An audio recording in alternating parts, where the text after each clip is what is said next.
Hello guys, welcome back to my channel. आज की video start करने से पहले मैं अपने सभी व्यूअर्स को बताना चाहती हूँ कि यस्टरडे वीडियो में हमने प्रोवाइड किया था सम इन्फॉर्मेशन अबाउट फंक्शन जो कि यूज़फुल होता है वाइल कोडिंग सी, और ये बहुत इंपॉर्टेंट टॉपिक है सी बेसिक्स के लिए फॉर द बिगनर्स, ताकि ये इसे लर्न कर सकें और सीख सकें how does a function work. जिस किसी को भी उस वीडियो से अवेलेबल होना है, मैंने उसका लिंक डिस्क्रिप्शन बॉक्स में प्रोवाइड करा दिया है, और ऊपर जो आइकन बटन शो हो रहा है आप उस पर भी क्लिक करके उस प्लेलिस्ट से अवेलेबल हो सकते हैं। टुडे आज हम डिस्कस करने जा रहे हैं आ न्यू टॉपिक जिसका नेम है एरे।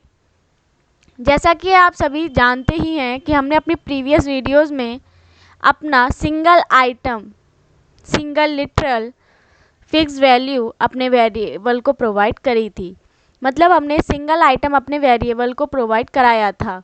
अगर यही सेम चीज़ अगर हम मल्टीपल आइटम प्रोवाइड करा दें अपने वेरिएबल को, तो वो कहलाता है हमारा एरे। आज की वीडियो में हम डिस्कस करेंगे कि हम कैसे क्रिएट कर सकते हैं एरे को, इनिशियलाइज कर सकते हैं एरे को डिफरेंट वैल्यूज़ के साथ, असेस कर सकते हैं एरे एलिमेंट, और कैसे मॉडिफाई करें एरे के एलिमेंट को। Let's start our topic without wasting any time.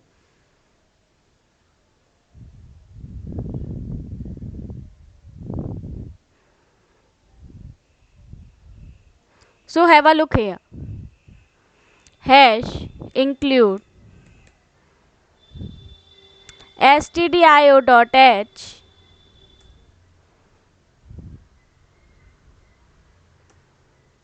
int main। मैंने ये जो 4 लाइन्स लिखी हैं, मैंने इसकी इन्फॉर्मेशन मैंने अपने प्रीवियस वीडियो में प्रोवाइड करा चुकी हूँ। अगर किसी को भी उस प्लेलिस्ट से अवेलेबल होना है तो वो क्लिक कर सकते हैं डिस्क्रिप्शन बॉक्स में प्रोवाइडेड लिंक पर, और उस वीडियो को जाके देखें कि how these functions works and how these keywords work for different role. यहाँ पे हम स्टार्ट करते हैं अपना एरे बनाना। सबसे पहले एरे बनाने के लिए हमें उसका डिक्लेरेशन चाहिए होता है कि हमारा एरे किस टाइप का है। तो मैं यहाँ लिखती हूँ इंट। हमने अपने एरे का डिक्लेरेशन दे दिया है इंट टाइप, और एरे का नेम लिखती हूँ मैं डेटा, और उसको हम स्क्वायर ब्रैकेट में स्टोर करेंगे। इस स्क्वायर ब्रैकेट्स में अगर हम वैल्यू प्रोवाइड करते हैं 5, तो इस स्क्वायर के अंदर जो वैल्यू प्रोवाइड करी है वो उसकी होती है लेंथ। जब भी हम अपने डेटा या किसी भी वेरिएबल नेम को प्रोवाइड कराते हैं अंडर एन एरे के अंडर किसी भी वेरिएबल को हम प्रोवाइड कराते हैं कि ये हमारा एरे कहलाएगा, एरे का नेम हमारा ये होगा, तो वो अपनी लोकेशन स्पेसिफाई कर लेता है मेमोरी में इन आ सी कंपाइलर। ऐसे हम डिक्लेयर करते हैं अपना एरे।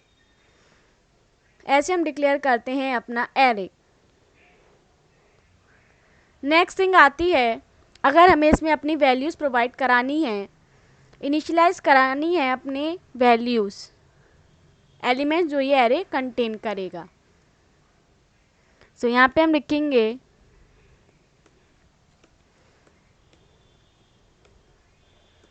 5। मैंने यहाँ पे अपने एरे के एलिमेंट्स 5 कंटेन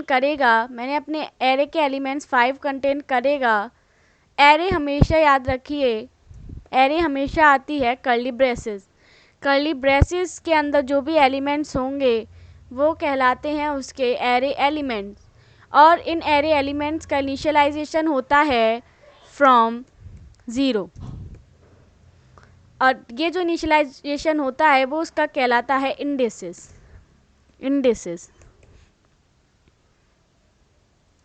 और हम इसे कह सकते हैं स्लाइसेस ऑफ एलिमेंट का जो हम लोकेशन प्रोवाइड कराते हैं या पोजीशन स्पेसिफाई कराते हैं वो उसका कहलाता है इंडिसेस। ये 19 जो है उसका इंडेक्स 0 है, और वो हमारा फर्स्ट एलिमेंट है हमारे एरे का, फर्स्ट एलिमेंट है हमारे एरे का एलिमेंट 19, जो कि इंक्लूड कर रहा है इंडेक्स नंबर 0।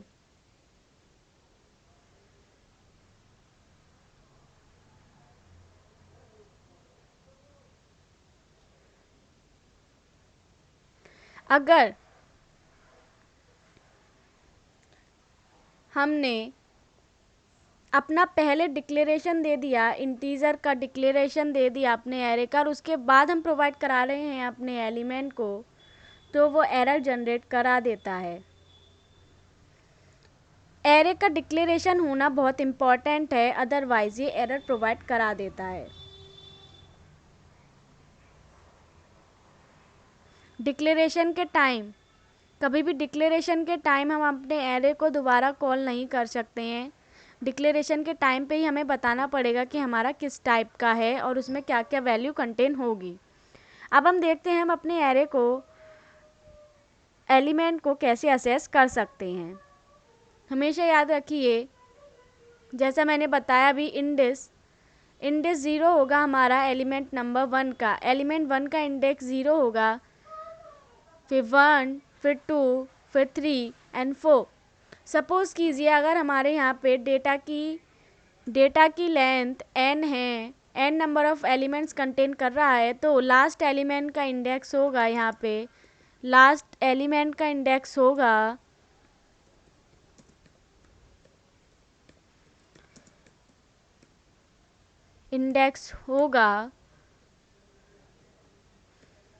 n-1, n-1 होगा हमारा लास्ट एलिमेंट का इंडेक्स।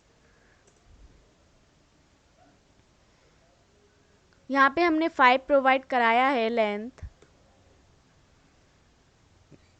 जैसे ही हमने लेंथ 5 प्रोवाइड कराई, 5 - 1 हो गया हमारा 4। सो हमारा जो लास्ट एलिमेंट है दैट इज़ 5, उसका इंडेक्स हो जाएगा 4। नेक्स्ट हम डिस्कस करते हैं कि हम असेस कैसे करें एरे के एलिमेंट्स को। अगर मुझे प्रिंट कराना है अपना फर्स्ट एलिमेंट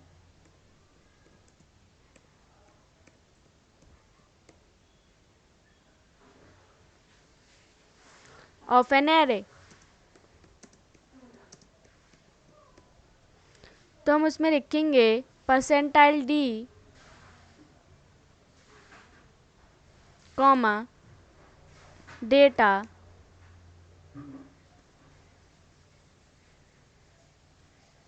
0।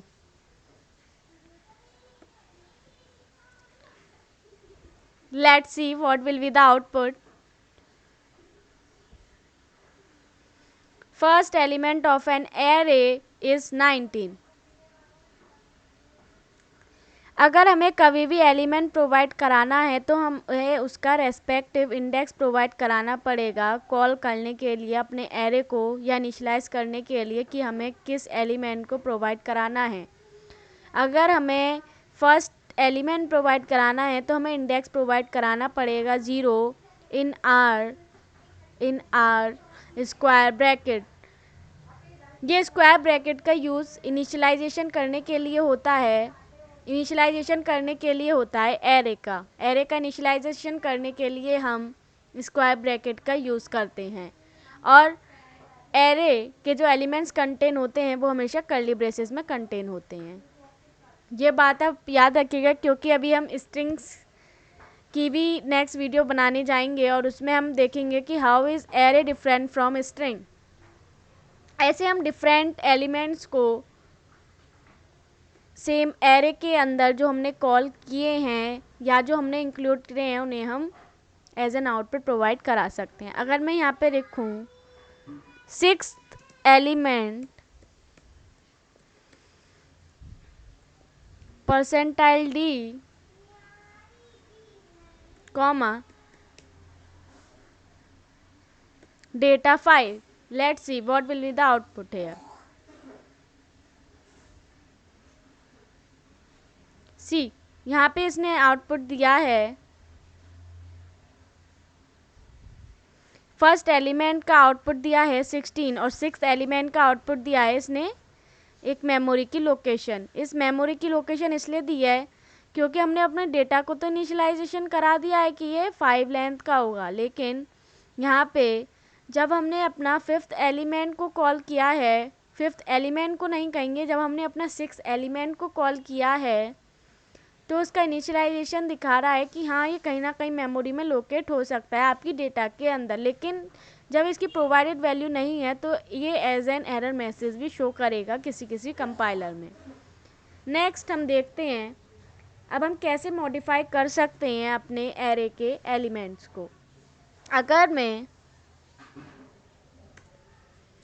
यहाँ पे लिख दूँ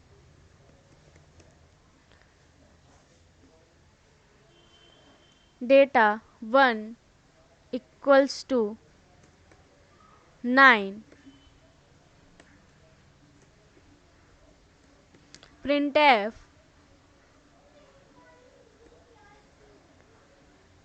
second element percentile d comma data 1।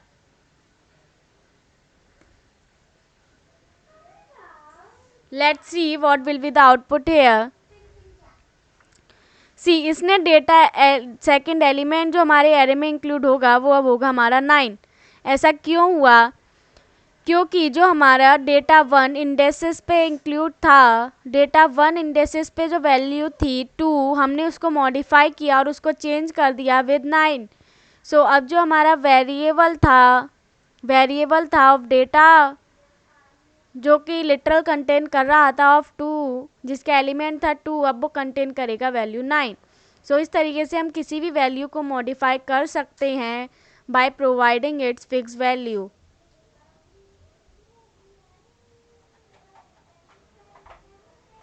अगर हमें सभी एलिमेंट्स को एज एन आउटपुट प्रोवाइड कराना है, let's see what will be the code then.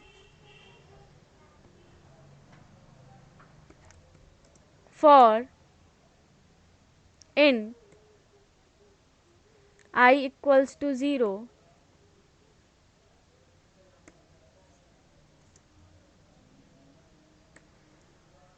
I is less than equals to 4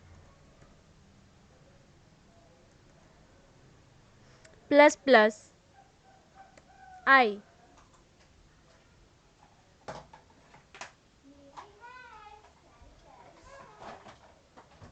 और यहाँ पे हम प्रोवाइड करा सकते हैं I is less than 5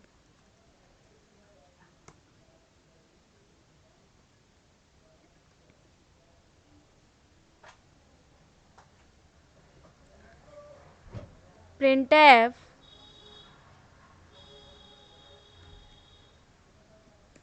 index percentile d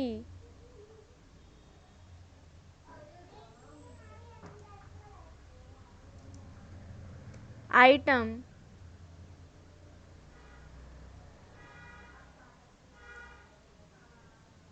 percentile d slash n comma I comma data I।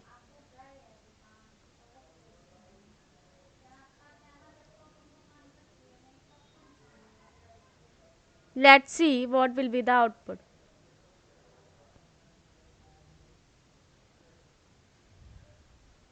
Wait, it is running।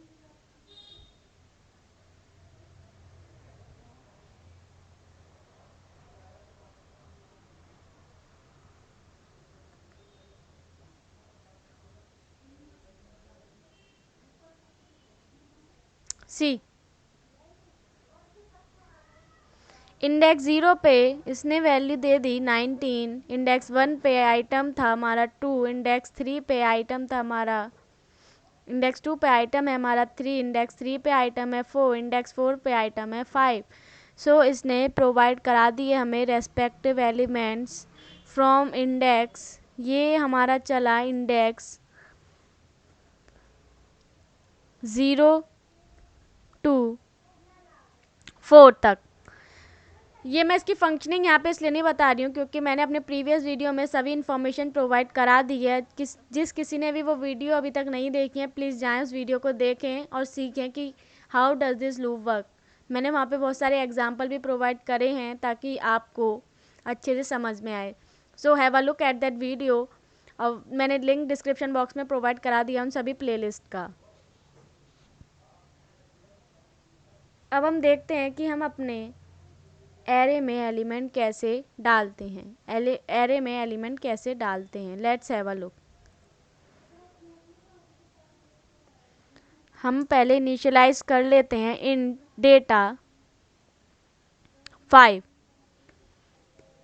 Elements contain करेगा हमारा array जिसका नेम है डेटा। अब हम इनपुट लेंगे और स्टोर करेंगे इट इन एरे। इनपुट करेंगे फ्रॉम द यूज़र। इनपुट क्या करेगा, यूज़र इनपुट करेगा उन वैल्यूज़ को। Print F enter 5 elements.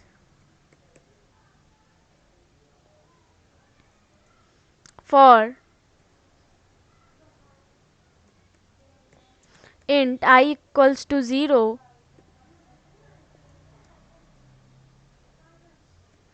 I is less than 5, plus plus I,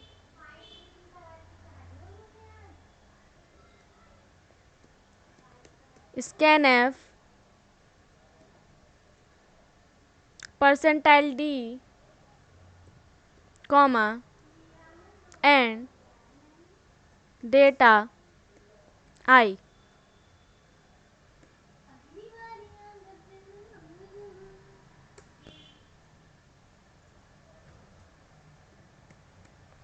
Printf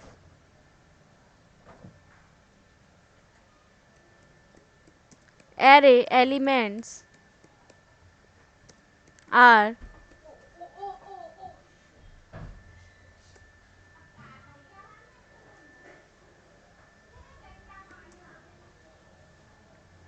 for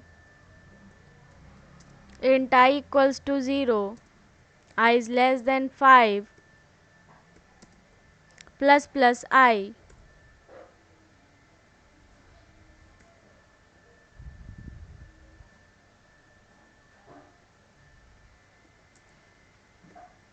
printf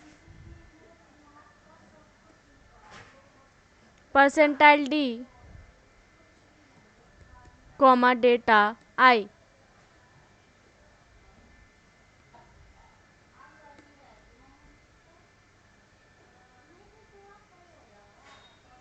Let's see. Enter 5 elements. अगर मैं यहाँ प्रोवाइड कराती हूँ 5 2 3 4 1, एरे के एलिमेंट्स आ जाएंगे हमारे 5 2 3 4 1। 5 2 3 4 1 यहाँ पे एरे के एलिमेंट्स इसमें कंटेन हो गए हैं। इस प्रोग्राम में हमने इनिशियलाइजेशन कर दिया था कि हमारा जो डेटा है, जो एरे का नेम है डेटा, वो इंक्लूड करेगा 5 एलिमेंट्स को।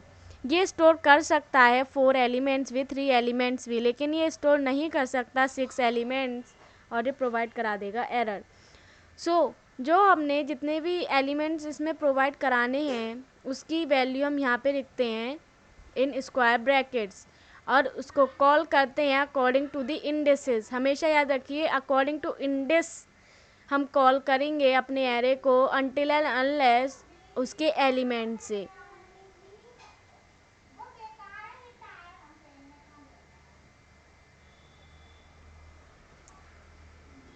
नेक्स्ट टॉपिक हम देखते हैं अपना 2 डायमेंशनल एरे। 2D एरे अब हम डिस्कस करने जा रहे हैं, अपना new topic 2D। 2D means होता है जिसका लेंथ हो और ब्रेथ हो। Like in matrix, in mathematics, example of matrix, example is of matrix for 2D array. 2D array को आप ऐसे समझिए, जैसे हमारा मैट्रिक्स होता है जिसमें होते हैं रोज एंड कॉलम्स, डिपेंड करता है number of rose and number of columns पे। अब हम देखने जा रहे हैं कि हम अपना 2D एरे को कैसे कॉल करते हैं। int x in bracket 2 in bracket 3 here हमारा एरे का नेम है, 2D एरे का नेम हमने प्रोवाइड किया है यहाँ पे x है हमारा 2D एरे का नेम।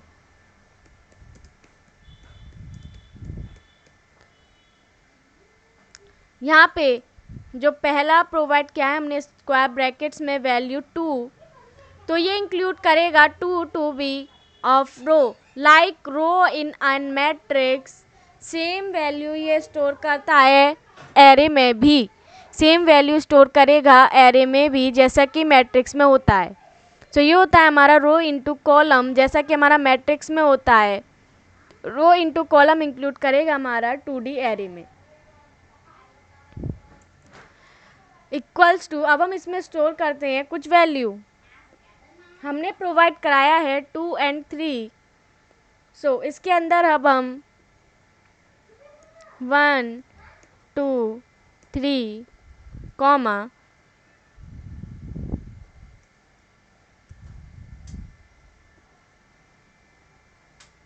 4 5 6 यहाँ पे अपने अपनी 2D एरे का इनिशियलाइजेशन कर दिया और उसमें एलिमेंट्स भी कंटेन करा दिए, जिसमें हमने कहा कि कंटेन करेगा वो 2 रोज और 3 कॉलम्स। 2 रोज ये इंक्लूड कर रहा है, इसमें आप देख सकते हैं 2 रोज ये इंक्लूड कर रहा है, और 2 रोज के साथ साथ ये कंटेन कर रहा है हमारी number of columns 3, 1 2 3 and 4 5 6। First row में कंटेन करेगा वैल्यू 1 2 3 कॉलम की and 4 5 6 for second column. So इस तरह से हमारा इनिशियलाइजेशन होता है एरे का, 2D एरे का। फॉर अगर हमें सभी एरे को प्रिंट कराना है, सभी एरे एलिमेंट को प्रिंट कराना है, तो हमें अपना लूप को कॉल करना पड़ेगा। उस लूप में हम प्रोवाइड कराएंगे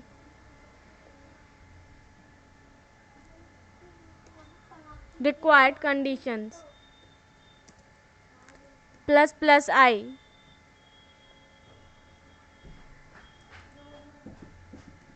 for int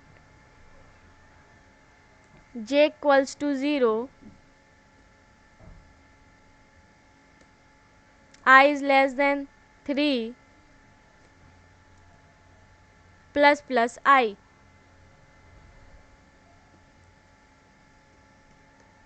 printf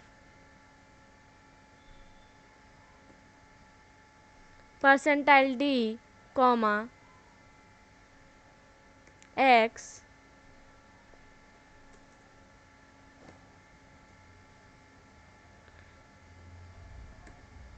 I and j।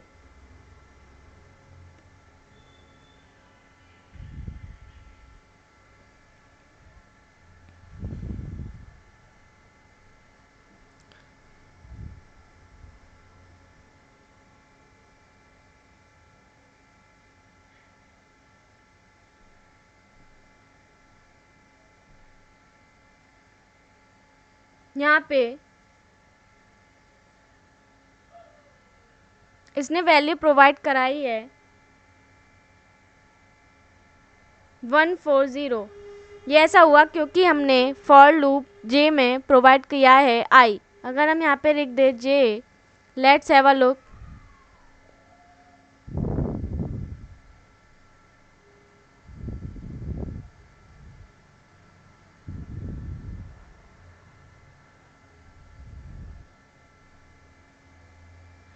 सी यहाँ पे ये प्रोवाइड करा रहा है इनफाइनाइट टाइम्स ये प्रोवाइड करा रहा है 1 2 3 4 5 6।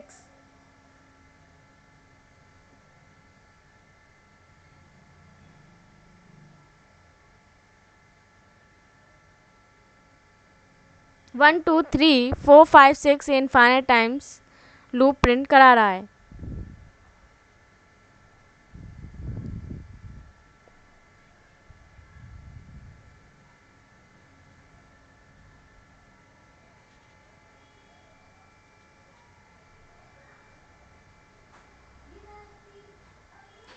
अगर हम यहाँ पे लिख दें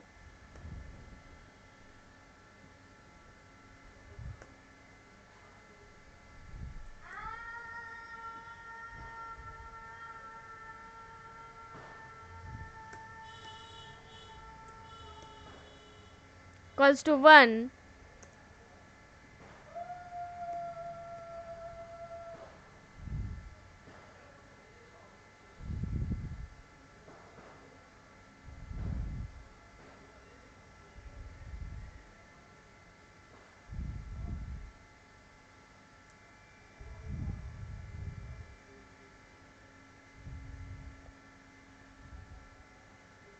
there is some error, let I check it.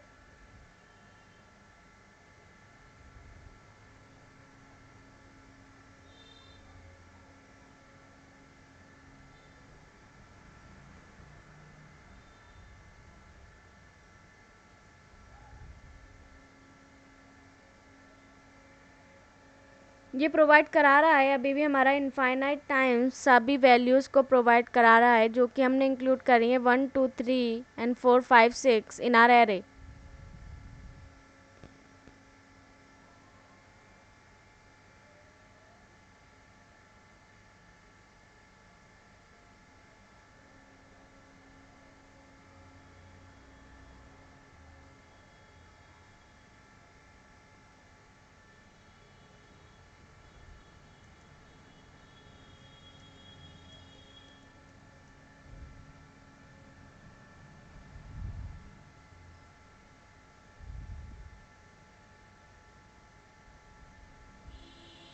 I think there is some glitch in the compiler. So you can run this code on a compiler and see what will be the output and comment कीजिएगा comment box में कि आपका output क्या आ रहा है। यहाँ पे आप वैल्यू स्पेसिफाई कर सकते हैं डिफरेंट, बट वो अंडर होनी चाहिए रोज एंड कॉलम के, अंडर होनी चाहिए हमारे रोज एंड कॉलम के।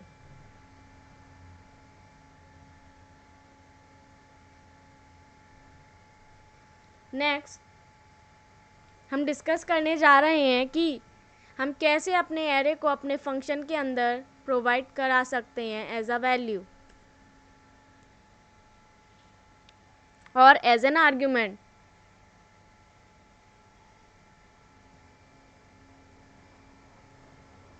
सो ये था हमारा एग्जाम्पल 2D एरे का। नेक्स्ट हम डिस्कस करने जा रहे हैं कि हम कैसे अपने फंक्शन को कॉल करा सकते हैं उसके अंदर आर्ग्यूमेंट ऑफ एन एरे। यहाँ पे मेन फंक्शन में हम अपना एरे लिखते हैं x equals to 1 2 3।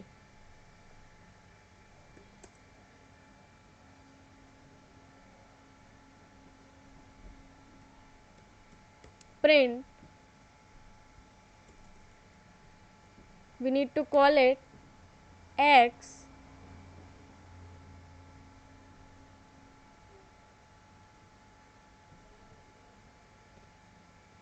our function name is age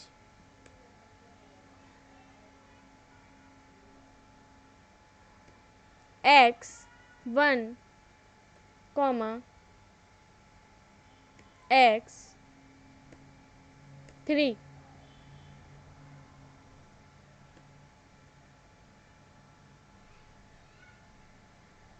and यहाँ पे हम अपना फंक्शन बना रहे हैं एज नेम का void age age 1 comma age 2।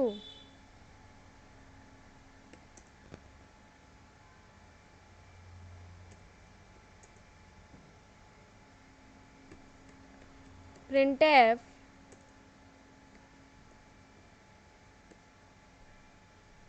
%d comma age 1 comma printf percentile D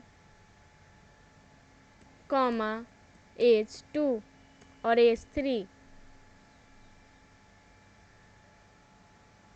as 2।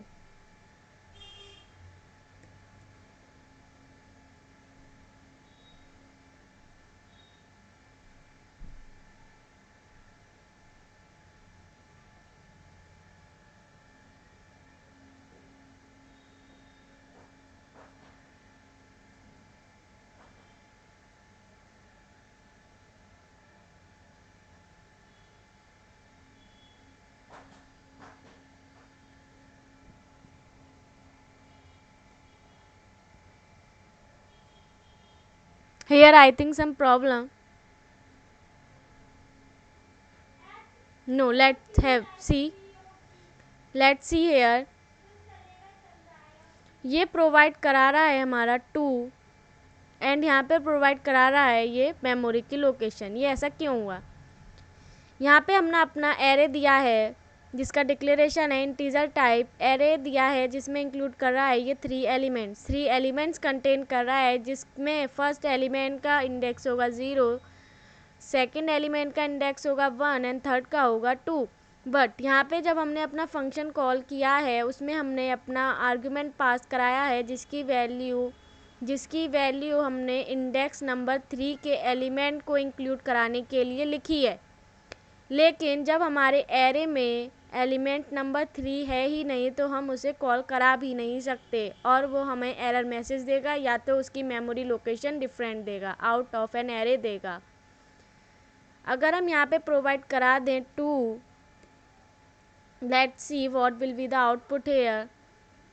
See, it is providing 2 for second element जिसमें हमने इंडेक्स प्रोवाइड कराना होता है 1 और थर्ड एलिमेंट जिसमें हमने इंडेक्स प्रोवाइड कराया है 2 और हमने उस एरे को कॉल किया है एज 1 एंड एज 2 के अंदर और हमने प्रिंट कराई है उनकी respective value using void function को भी मैं नहीं पढ़ाऊँगी क्योंकि हमारी प्रीवियस वीडियो में ही मैंने लेक्चर लिया है कि how does a function work.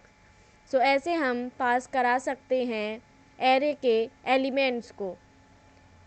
अगर हम चाहते हैं कि हम पूरा अपना एरे ही पास करा दें अपने फंक्शन में जिसका नेम है एज और यहाँ पे हम पास करा दें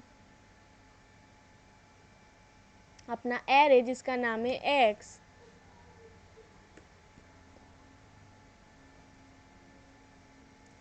और यहाँ पे हम लिख देते हैं इन एक्स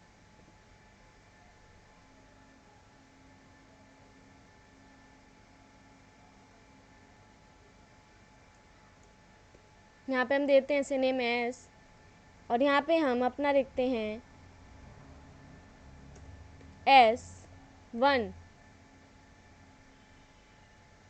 S2।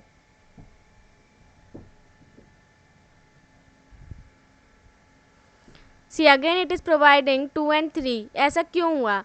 अब हमने अपने पूरे एरे को फंक्शन के अंदर जिसका नेम है एज प्रोवाइड करा दिया है अपने पूरे एरे को।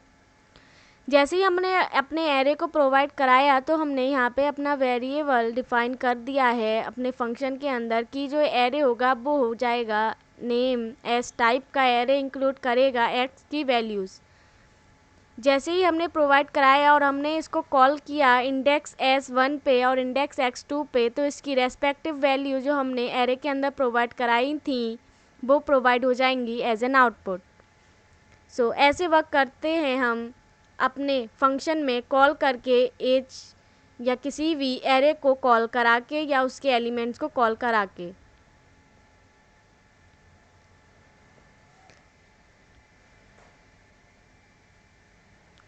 अगर हमें रिटर्न कराना है an array from a function को रिटर्न कराना है तो हम यूज़ करते हैं पॉइंटर्स को।